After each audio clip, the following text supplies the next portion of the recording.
Hola, buenas tardes. Estamos a punto de conversar una nueva edición de Conversaciones en Vivo desde el Instagram de Revista Colegio. Y en esta oportunidad le quiero presentar a Verónica Caputi. Verónica ya está conectada, así que le vamos a dar la bienvenida.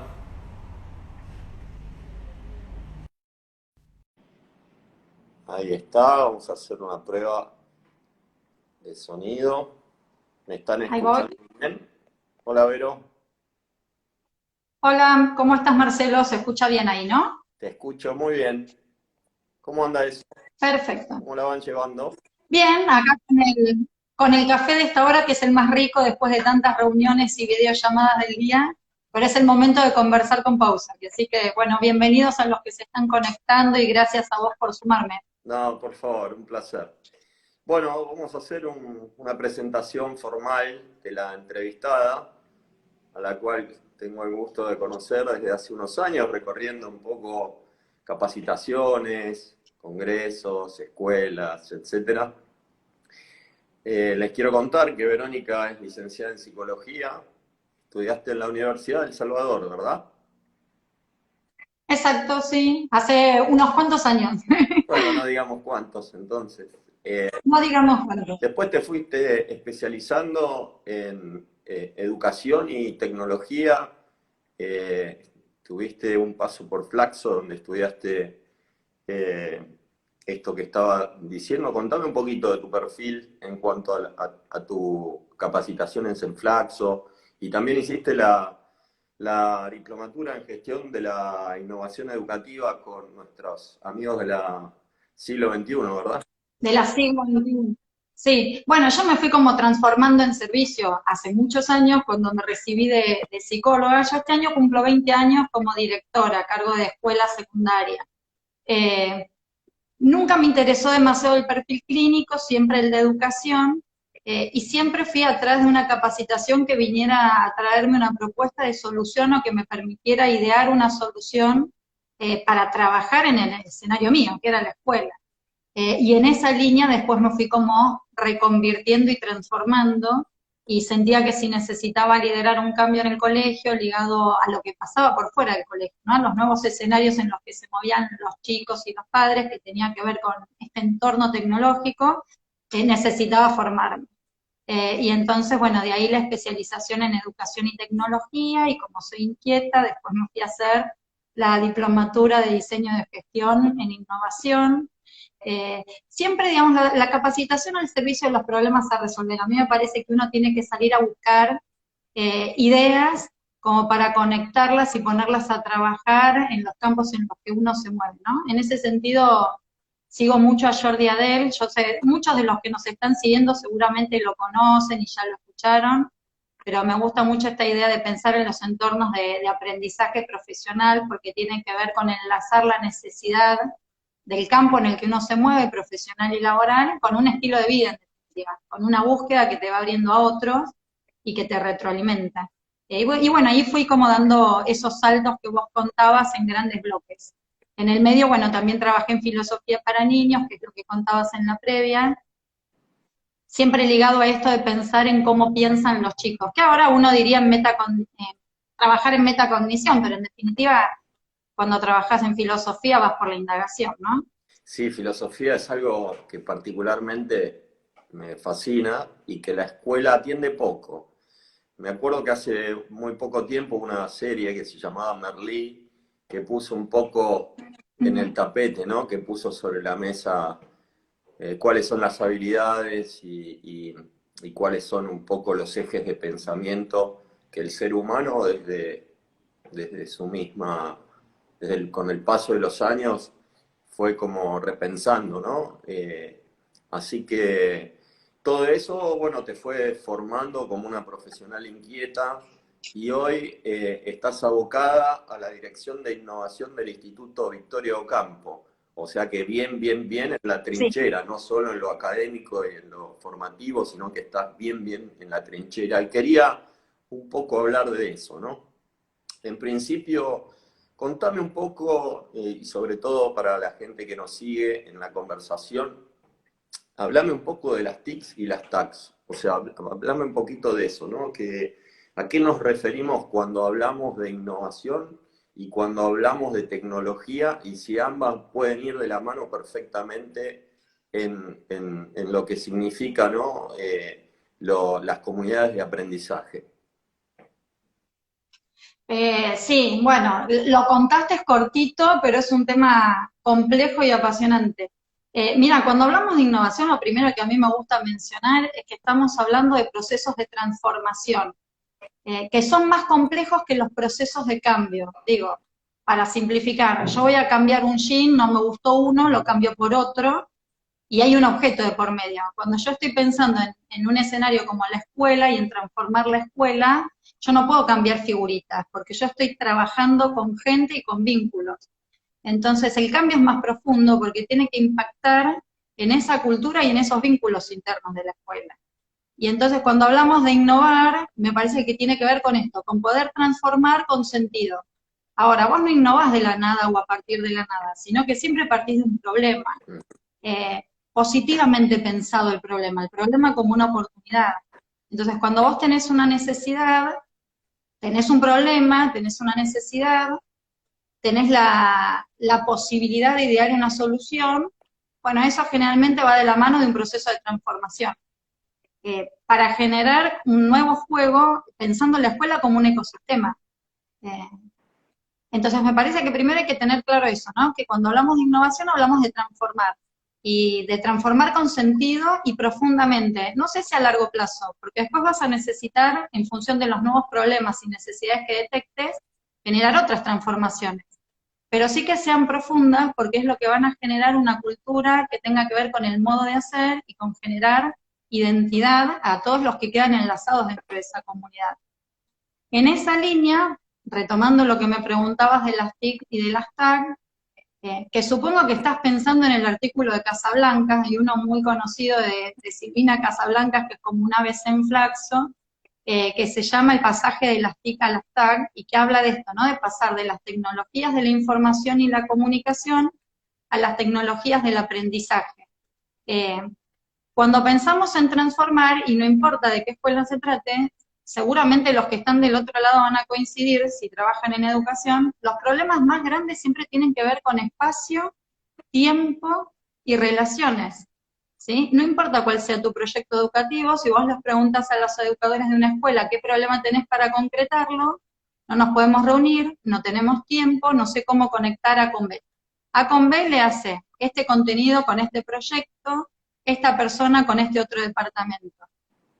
Y ahí me parece que la tecnología entendida como lo digital, no como tecnología de lo macro, de proceso incluido, sino de herramientas digitales, me parece que pueden dar una gran solución. ¿Por qué? Porque si algo revolucionó Internet fue la idea del espacio y del tiempo. Digo, ¿qué mejor ejemplo que la pandemia? Claro. Antes de la pandemia, de estar todos en casa, ¿qué se decía? Que nos desconectaba la tecnología. Yo me pregunto si no hubiésemos tenido internet de por medio y esta pandemia se hubiera dado en un momento histórico distinto, ¿qué hubiera pasado con estas relaciones de espacio-tiempo vinculantes entre nosotros? Entonces, bueno, cuando hablamos de innovar en escuelas, hablamos de transformar, hablamos de usar algunos facilitadores, me parece que las herramientas digitales pueden estar al servicio de esos problemas comunes a cualquier escuela, de espacio, tiempo, relación, y en el medio nos vamos transformando nosotros. Digo, ¿por qué comunes a cualquier escuela y por qué espacio-tiempo? Bueno, ahora lo estamos experimentando de manera obligatoria, pero también cuando volvamos a los edificios podemos empezar a pensar qué me facilita hacer una videollamada en relación a concretar un proyecto, idear una, no sé, la feria de ciencias entre los docentes. Bueno, yo los podría reunir, no los puedo reunir, ¿qué pasa con las incompatibilidades horarias? Es decir, cómo yo con tecnología puedo ir sorteando algunos obstáculos que o me enquistan en una forma de hacer o me abren hacia formas de hacer novedosas. Y en eso se te juega la gestión. Si tuviésemos que darle 5 o 6 tips a los directivos de las escuelas que nos están escuchando, ¿qué 5 o 6 tips le darías para trabajar con tecnología? Y te tiro una punta, sacarse el, dale. sacarse el miedo. Bueno, yo les diría, no sé si 6 son muchos, ¿eh? Yo sé de las que, como Mario Bunge, viste, 3 o 4 problemas y al hueso. Me parece que la primera cuestión es no pensar en la tecnología primero, porque eso asusta mucho. Entonces yo digo, bueno, agárrense de la silla, ¿sí? Siéntense sobre la experiencia que tienen liderando escuelas y seguro que tienen experiencia, olfato y ojo clínico para identificar los problemas que ustedes tienen para llevar a la escuela hacia ese lugar donde la quieren llevar. Piensen en qué espacios, de nuevo, de estos 3 tópicos, ustedes tomarían espacio, tiempo y relación, porque ahí tenés la fortaleza, la seguridad de yo me paro desde lo que sé que puedo manejar. Y después hagan como esa lectura equivalente de decir, bueno, a ver, ¿qué herramienta digital, qué de la tecnología a mí me podría facilitar la gestión de esto? Y ahí, como les digo un poco a mis alumnos, googleen, porque lo que no se te ocurre y no conozcas, estás. Entonces, aunque te parezca muy de receta casera, digo, pruébenlo porque funcionan. Si yo digo, el problema es que no sé cómo reunir a mis equipos fuera de hora, y no sé cómo hacerles una encuesta para avanzar en un proyecto. A lo mejor yo no sé cómo hacer una encuesta, o digitalmente si existe, pero si lo googleo seguro que está. Entonces ahí voy aprendiendo. Eh, la idea antepone la herramienta tecnológica, porque ese sería como el tercer consejo fuerte para los directivos. No se olviden que el principal recurso que tienen los colegios son el recurso humano. Claro. Entonces yo puedo tener el artefacto tecnológico, el chiche tecnológico, pero si no tengo un para qué y un porqué, una idea que te quede alrededor de eso, no pasa nada con la escuela.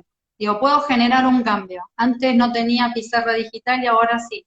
Pero si la pizarra digital la uso para dar la misma clase que daba con una tiza y un pizarrón, bueno, hubo cambio en cuanto al equipamiento, capacité a los docentes en el uso de la pizarra, pero no transformé la forma de impactar en los aprendizajes. Entonces, primer consejo, se sientan en la silla de la experiencia y del ojo clínico para identificar problemas. Segundo consejo, trazan la ruta desde dónde estoy parado y hacia dónde quiero ir. Y como dice Bleckmar, el espacio entre el que estoy y hacia dónde quiero ir es el espacio de la gestión.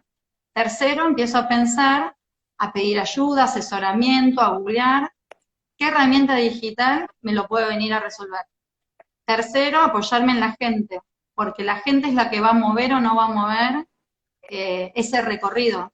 Ese es mi principal recurso. Si yo no tengo a los equipos involucrados, no puedo hacer avanzar nada. Digo, puedo escribir un artículo sobre, pero no voy a generar ninguna transformación.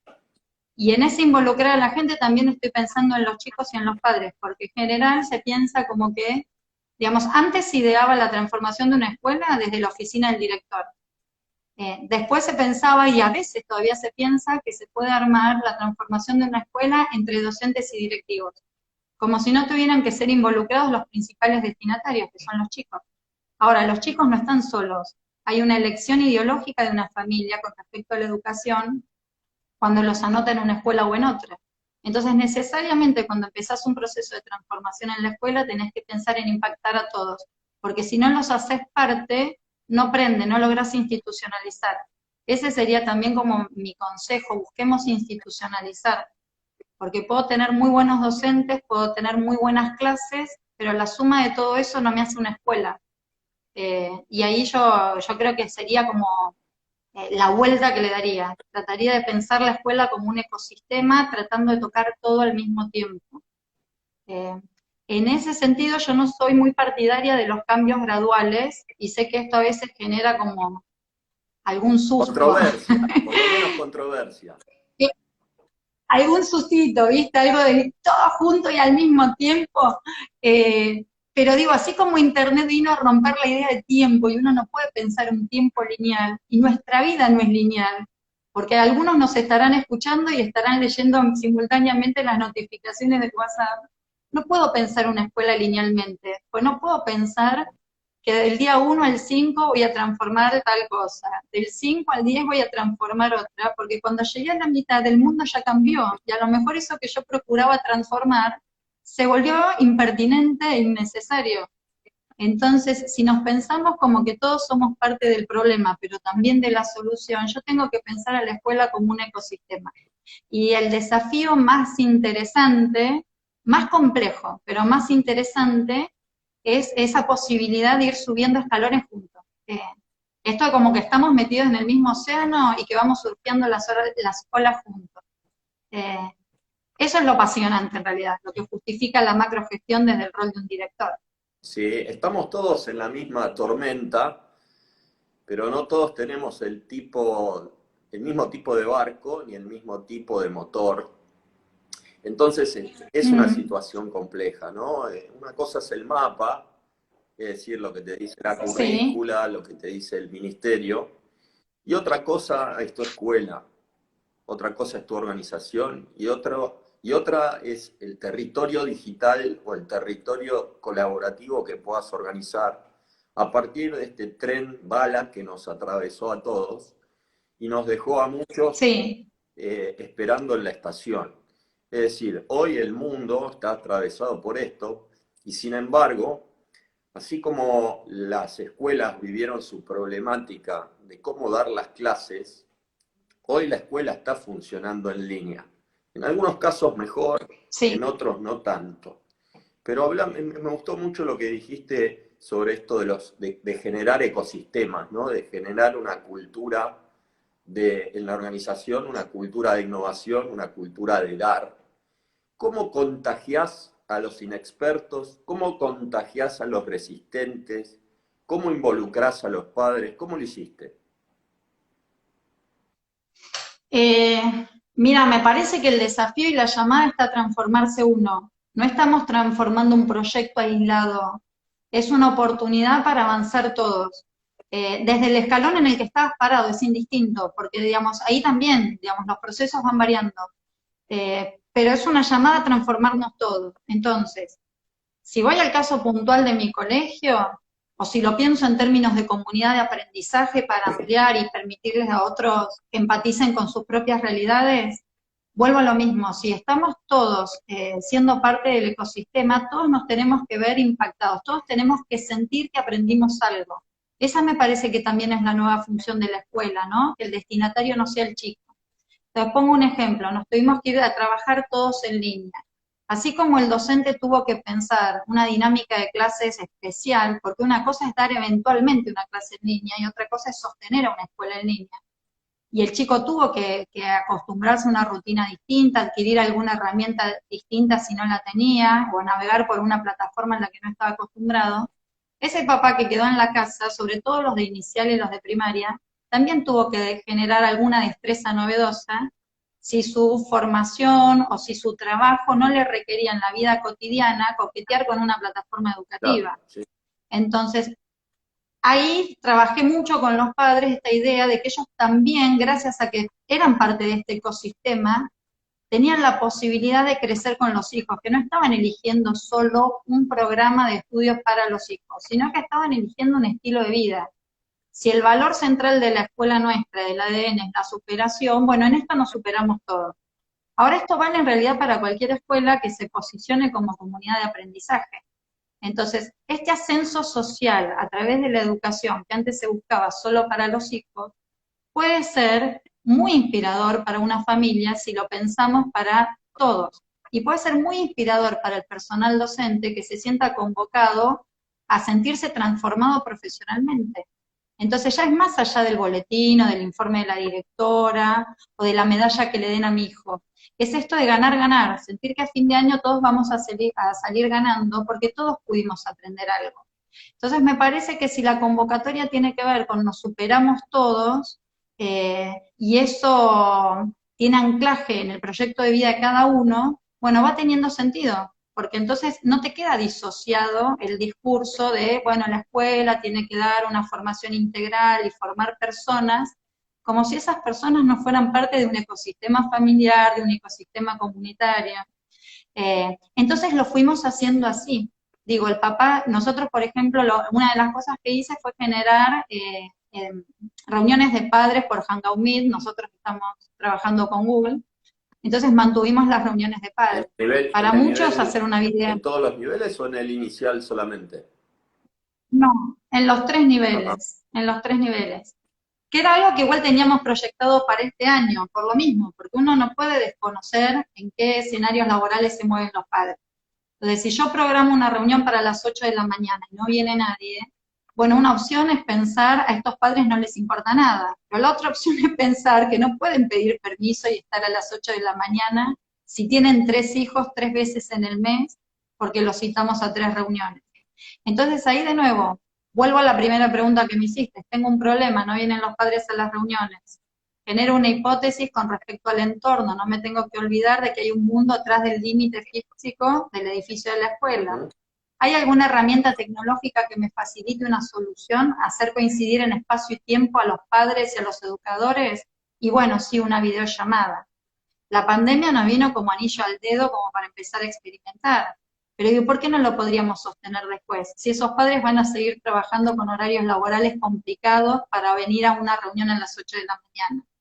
Ahora ese padre que se conectó por primera vez para la reunión, por un lado, experimentó cómo trabajan sus hijos dentro de la escuela. Entonces, no solo le contás, sino que hace el mismo recorrido que hace su hijo dentro del classroom, pero también le das la posibilidad de pensar, bueno, ¿cómo afrontar esta pandemia? Porque a lo mejor ese papá tenía un comercio a la calle, vendía, no sé, una marroquinería, Sí. invertía tiempo, logística en visitar a proveedores o a clientes. Y ahora se dio cuenta que con un clic él se puede conectar también con un proveedor y entonces organizar una logística distinta.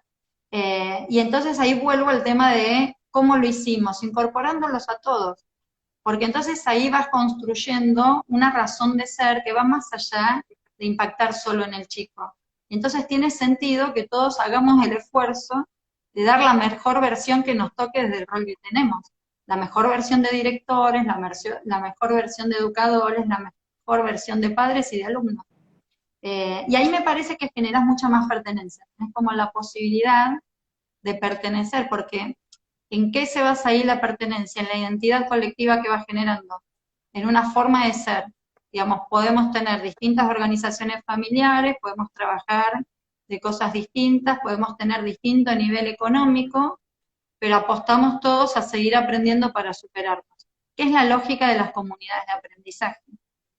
Y ahí vas modelando formas de trabajo mediadas por la tecnología. Bueno, hoy hice una formación con los chicos de secundaria de la misma manera, con una videollamada. Digo, bueno, ¿por qué no hacerla de esa manera? ¿Por qué no dejar que en el chat anotaran las dudas que tenían y armar como una vedelía en el momento, además de dar cámaras y saludarnos y demás? Digo, ¿por qué no lo podríamos hacer? Entonces, si no encontrás un por qué no, entonces es un sí, hagámoslo y veamos qué pasa. Y veamos qué de todo eso va quedando. Que es algo que charlábamos también con vos, Marcelo, sabés que yo me apasiono, me haces un signo así, y yo No, sé no, que voy está acotando. muy bueno lo que decís y cuando vea la oportunidad de preguntarte algo, te preguntaré, pero Dale. está súper claro y además me parece que uno de los aspectos clave que tiene que ver con el liderazgo en la innovación es contagiar pasión, que es esto que vos transmitís cuando te embalás y empezás a hablar de tu escuela y de tu comunidad de aprendizaje. Contame. Pero que igual ese, Sí. dale, dale, perdón. No, que me estabas hablando un poco de cómo fuiste contagiando al resto de los Sí, equipos, a los docentes y también cómo se fueron involucrando los padres. Contame un poco de los chicos, sí. ¿no? ¿Cómo es esta mirada hacia el alumno desde la innovación?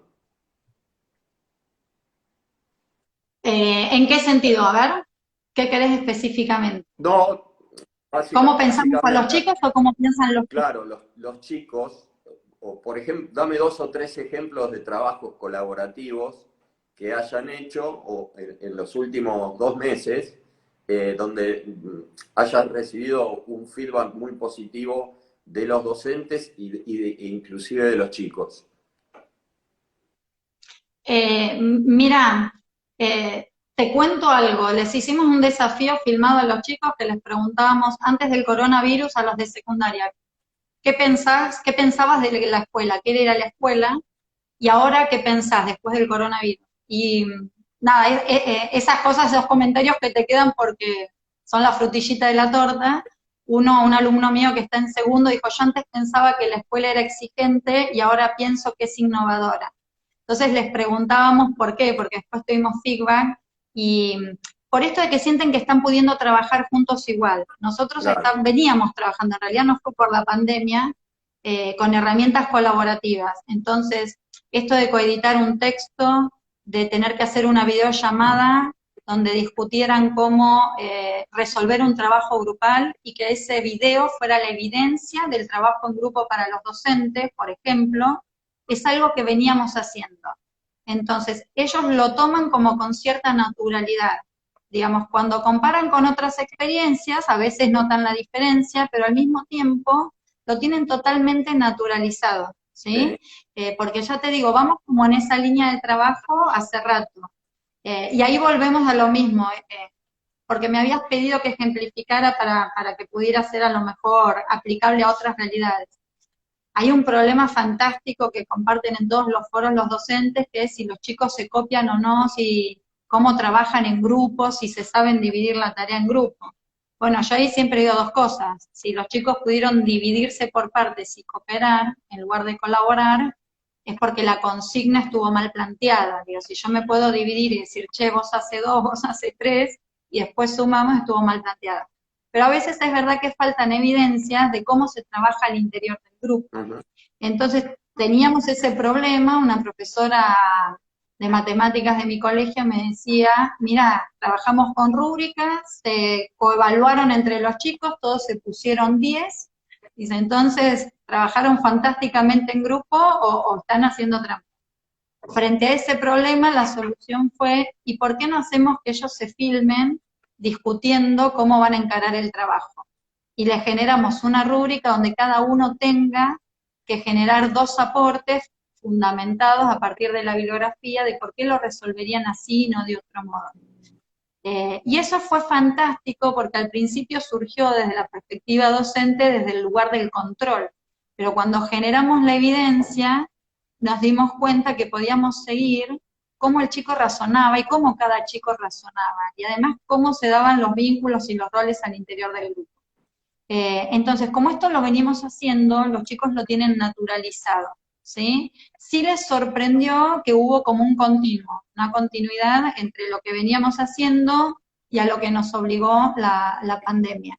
Pero también vamos buscando estas transcripciones, de bueno, teníamos formación, lo valorábamos, ¿por qué? ¿Lo podríamos sostener ahora en esta forma en línea? Bueno, lo sostenemos. Y vamos buscando esos equivalentes porque no todo es desechable tampoco, ¿sí? Hay rutinas que son importantes porque te van dando como anclaje en la vida escolar. Y me parece que eso también hay que conservarlo, porque también hacia la historia de quiénes somos dentro de una escuela cuando interactuamos claro. juntos. Estamos conversando con Verónica Caputi. Tenemos ahora el doble de audiencia que en los primeros minutos y algunas personas preguntan en qué escuela trabajás. Quería un poco volver a mencionar que sos especialista en educación y tecnología y que sos la directora de innovación del Instituto Victoria Ocampo, una hermosa escuela de la zona de Wilde, al que tengo el gusto de conocer. Y estamos dialogando básicamente sobre qué es innovar, qué es generar una cultura de aprendizaje y qué es esto de generar en los equipos directivos y docentes una actitud positiva hacia la innovación, ¿no? Entonces, me decía Vero cosas muy interesantes, como por ejemplo que siempre el recurso humano es como el combustible más importante. Y en este sentido, nos dio algunos ejemplos de trabajos colaborativos en los tres niveles de enseñanza y también analizábamos Ujú. algunas de las problemáticas que han sucedido en los niveles en estos últimos 50, 60 días. Vero, ¿cuáles son tus referentes en innovación? ¿Has visitado escuelas innovadoras? sirve ir a visitar otras escuelas y empaparse un poco de otras metodologías, el dialogar con otros equipos directivos, porque siempre la escuela fue como algo endogámico, ¿no? Como una mirada muy hacia adentro, y lo que pasa en otras comunidades mucho no me interesa. ¿Qué opinas al respecto? Mira, me parece de gente local, digamos, sigo mucho, me gusta mucho la gente que trabaja en macrogestión porque es lo que a mí me apasiona. Si pienso en la escuela como un ecosistema al que hay que abordar de una manera completa. A nivel local me gusta mucho Lila Pintos porque tiene esa mirada, tiene experiencia en terreno, digo, me gusta la gente que se queda trabajando en las escuelas también, Claro, porque no le pierde el me pulso. imagino. Eh, Claro, porque no le pierde el pulso. Me parece que es muy importante no perderle el pulso. Digo, una cosa es teorizar y otra cosa es no perderle el pulso. Me gusta mucho ella desde la macrogestión, me gusta mucho Mariana Maggio desde la microgestión del aula. De afuera me gusta mucho en Guita, les recomiendo, si no lo leyeron, seguramente muchos de los que escuchan sí, hay un artículo que salió en el diario El País. En Guita dirige el doctorado de educación en la Universidad de Madrid, que se llama Más escuela, menos aula. Y él habla de la escuela, que en realidad si él tuviera que elegir un objeto, dice, las escuelas tendrían que ser como una rueda de bicicleta, donde hubiera un centro y muchos rayos. Y los rayos son la apertura y esa parte traslúcida que te permite como conectar con el afuera.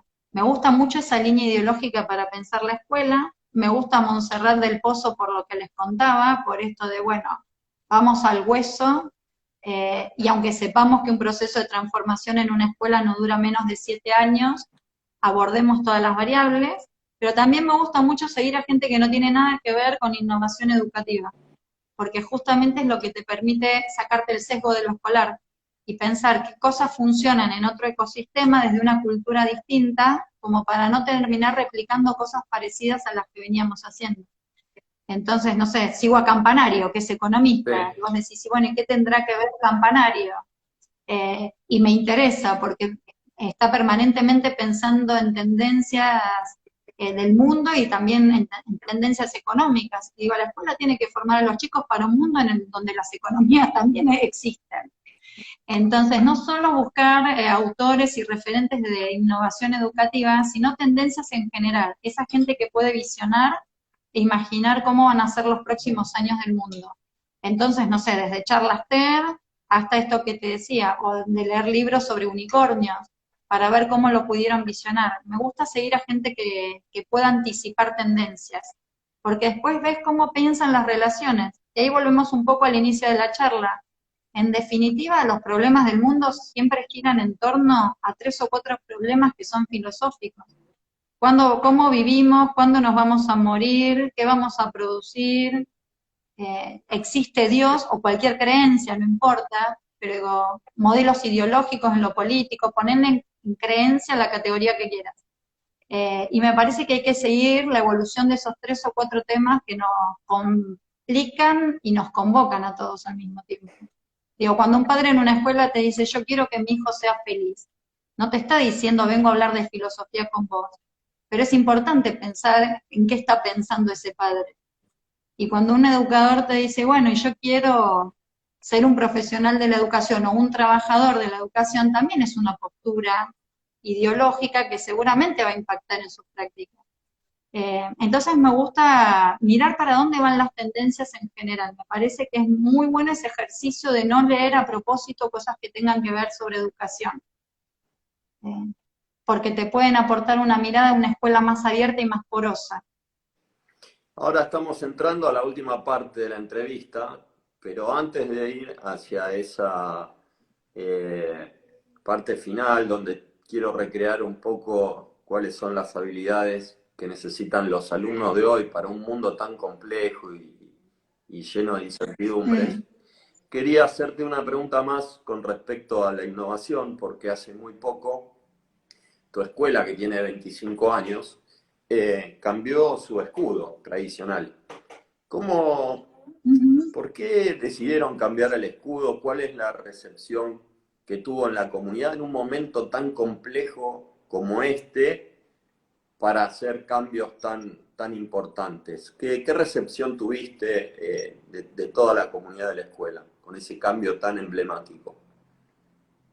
Bueno, para los que nos están viendo y no conocen el colegio, primero digo, googleenlo para que después vean el escudo viejo y el escudo nuevo. Eh, el viejo tenía que ver con laureles y estaba acompañado de la frase excelencia educativa, y el ISO logotipo nuevo, bueno, van a ver que tiene una forma distinta, mucho más clara, de líneas más simples, y la frase es comunidad de aprendizaje. Eh, Esto tiene que ver con la transformación de la escuela en todos estos años. Digo, hace 25 años tenía sentido hablar de excelencia educativa, porque todos teníamos en nuestra vida un punto de llegada. Digo, lo meritorio era llegar al 10 en un boletín y ya estaba, hacer una carrera universitaria y llegar después a un posgrado y a una maestría, y ahí llegabas, eh, y a lo mejor entrar en una empresa y jubilarte en esa empresa con honores. La realidad es que en el mundo actual eso de la excelencia educativa nos hacía ruido. Entonces la imagen fue muy bien recibida, porque en definitiva lo que nos pasó es que le fuimos explicando a los padres y les explicamos al personal por qué dábamos ese cambio hacia comunidad de aprendizaje. Porque en el mundo actual no hay punto de llegada.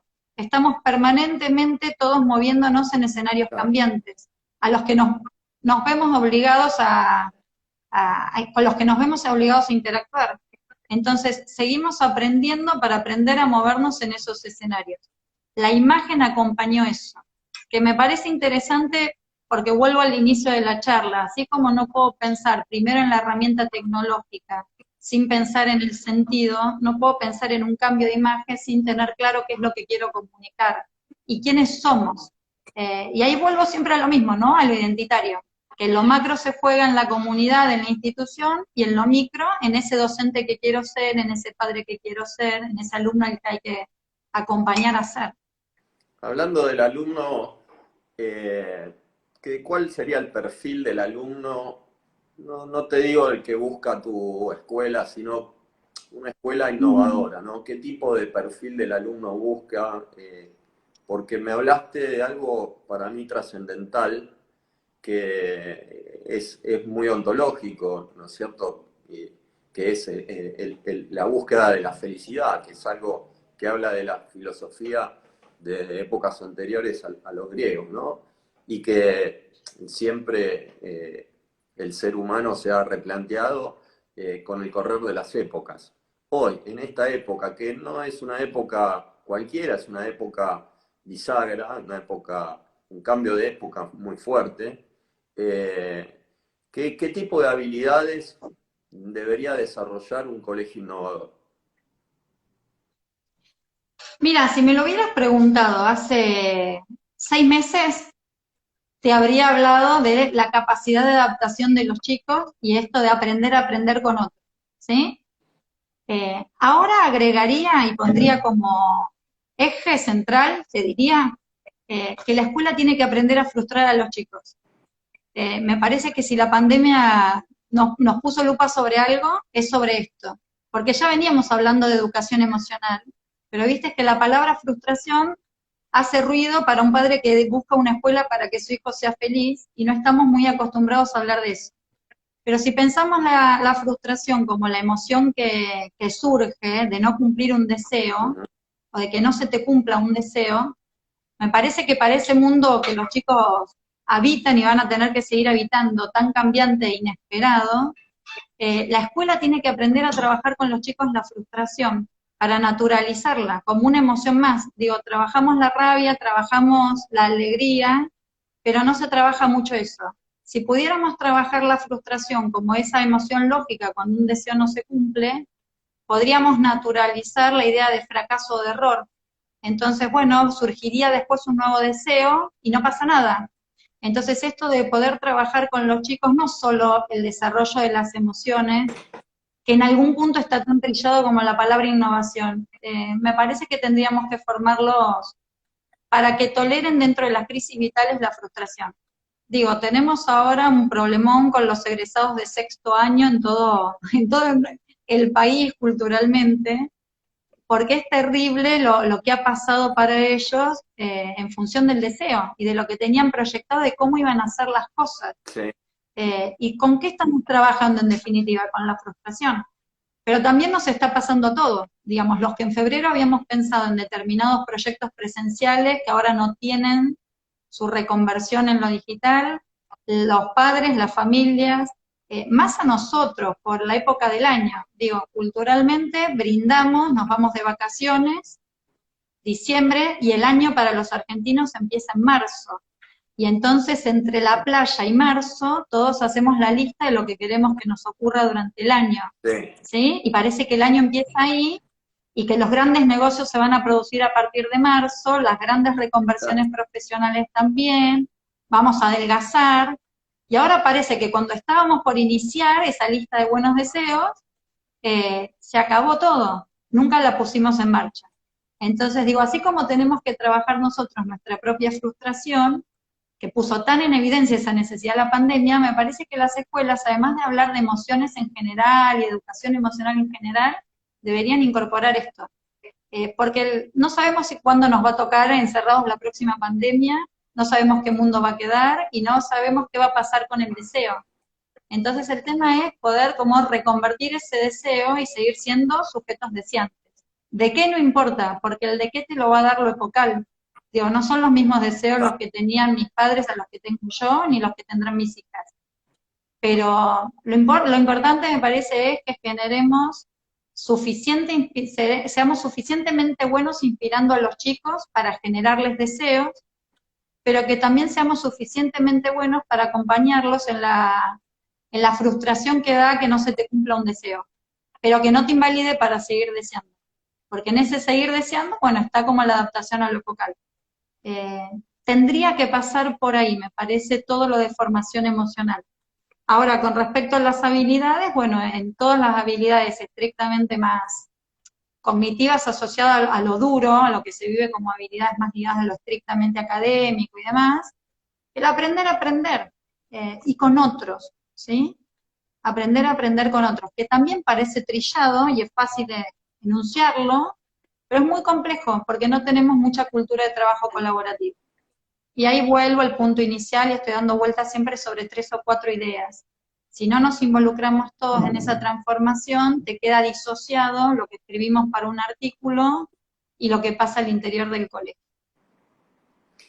Más allá de las 3 o 4 ideas poderosas que compartimos, creo que es un tiempo muy, muy fértil para la transformación y los cambios. Creo que las escuelas hoy, las escuelas en general, no hablo de la falsa dicotomía entre lo público y lo privado, que me tiene bastante cansado, Sí. creo que es una rueda que debe girar para la mejora constante, para que tengamos una generación que nos supere y chicos comprometidos con su futuro y con el futuro de transformar una comunidad, ¿no es cierto? Este concepto de escuelas transformadoras. ¿Hacen los chicos de tu secundario proyectos que impacten en la comunidad? ¿Qué tipo de trabajos están pensando? ¿Cómo poder hacer trabajos ahora que no tenemos a ciencia cierta el final del túnel? No vemos la luz con claridad al final del túnel. Es un buen ejemplo para los chicos de que este es el mundo, que no es ni mejor ni peor al que vivieron nuestros abuelos, sino que es el mundo que les toca vivir, un mundo, como se dice, VICA o VUCA, plagado de incertidumbre, volátil, incierto. ¿Cómo trabajas eso en el día a día con los chicos? Mira, con respecto a este escenario actual y puntual, lo que buscamos fue que los chicos empezaran, te hablo sobre todo los de secundaria, en este caso sí me enfoco Sí. más en ellos, por esto de poder pensar el afuera y el contacto con la comunidad con mayor autonomía. Por ejemplo, tenemos un proyecto desde hace años de trabajo en servicio, festejando cumpleaños de poblaciones más vulnerables. Bueno, cómo marcamos presencia y cómo damos continuidad y cómo celebramos la vida en un momento donde lo que peligra es la vida por una pandemia. Bueno, empezaron a trabajar los chicos con herramientas digitales, están están porque lo presentan este viernes. armaron, armaron un sitio web para poder regalarles una pieza digital, que es toda una página de festejos de cumpleaños para estos mismos chicos, que en sus entornos se están manejando por WhatsApp. Entonces vieron que este diseño del sitio web corriera para WhatsApp, que fuera diseñado especialmente para ellos.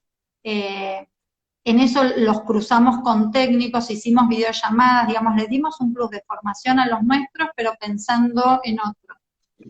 Un proyecto de literatura, por ejemplo, de un cuarto, les tocaba, prescriptivamente por programas, leyendas urbanas. Entonces lo que les propuso la profesora es trabajar con Google Earth para que puedan mapear los barrios de las leyendas urbanas, y como no se puede salir a la calle, que pudiéramos regalar estas piezas digitales y que la gente pudiera recorrer Buenos Aires a partir de esta herramienta, y al hacer un clic en un lugar al que ahora no podés salir, se te despliegue el relato filmado y grabado por un alumno sobre esa leyenda en ese lugar. Entonces estamos jugando con el adentro y el afuera de la escuela para volver a escenarios que anhelamos pisar, pero que podemos recorrer ahora aprovechando de estos programas y de estas herramientas digitales. Entonces los estamos conectando con el afuera y estamos buscando que ellos generen como un pulmón para la comunidad también a partir de este tipo de herramientas. Entonces en el mientras tanto aprenden ellos a manejar herramientas colaborativas, tienen que pensar en diseñar, tienen que resolver un problema, generar un circuito, acordar, tomar decisiones. Volvemos a lo de las habilidades que vos decías como me preguntabas, que iban a necesitar. Y por otra parte, el trabajo digital no queda encerrado tampoco en una plataforma, porque si no estaríamos reproduciendo la dinámica de una escuela tradicional. Entonces, como antes trabajaba dentro de un salón de tantos metros cuadrados con una pared, ahora trabajamos en un classroom sin impacto comunitario, y no es la idea. Entonces, lo que estamos tratando de ver es qué propuestas les podemos generar a los chicos para que los chicos puedan salir.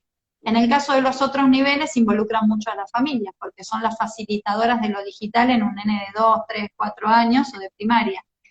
Entonces, cuando las maestras proponen desafíos, proponemos desafíos de los que participen también el resto de la familia. Como para que haya presencia de todo tipo, ¿no? Claro. No sé si contesté tu pregunta o me fui. No, totalmente. Vero, el tiempo se está terminando, vos sabés que apenas tenemos 50 minutos para poder dejar la conversación luego editada en IGTV, así que solamente para cerrar, saludar a la gente que nos está acompañando, que es de tu comunidad, especialmente un beso para Nelia y para Agos, que vi que por ahí estaban saludando. También hay algún alumno y algún docente que nos acompaña, así que un saludo especial para todos ellos. Agradecerte el tiempo, agradecerte tu amistad. Sos una persona a la que considero mucho y realmente tu capacidad es notable y tenés una hermosa carrera por delante. Te quiero mandar un abrazo, un saludo también de los copernicanos que nos están acompañando. Y a tus órdenes, cuando quieras, volvemos a conversar. Un abrazo grande. Algunas preguntas seguramente van a quedar entre la gente que nos acompaña. Siempre hay comentarios y preguntas que te las pasaré por privado. Así que muchas gracias por este tiempo. Un abrazo y bueno, adelante con todo ese proceso hermoso de innovación que están llevando en el querido IVO, el Instituto Victorio Campo. Bueno, ya te agradezco mucho, Marcelo, porque sé el aprecio que nos tenés y además valoro lo que te interesa genuinamente la educación, ¿sí? Digo, vos no tenés una escuela, por esto que yo decía que valoraba a la gente que trabajaba adentro de las escuelas y se quedaban, pero sos un tejedor de redes, de gente preocupada por la educación, que no es poca cosa. Y transmitir toda esa pasión y armar esos equipos, me parece que son de esas cosas poderosas que necesitamos que sigan ocurriendo. Así que bueno, gracias a vos también. Y nos seguimos cruzando. No. Saludos. Dale. Bye, Abrazos, bye, bye. gracias.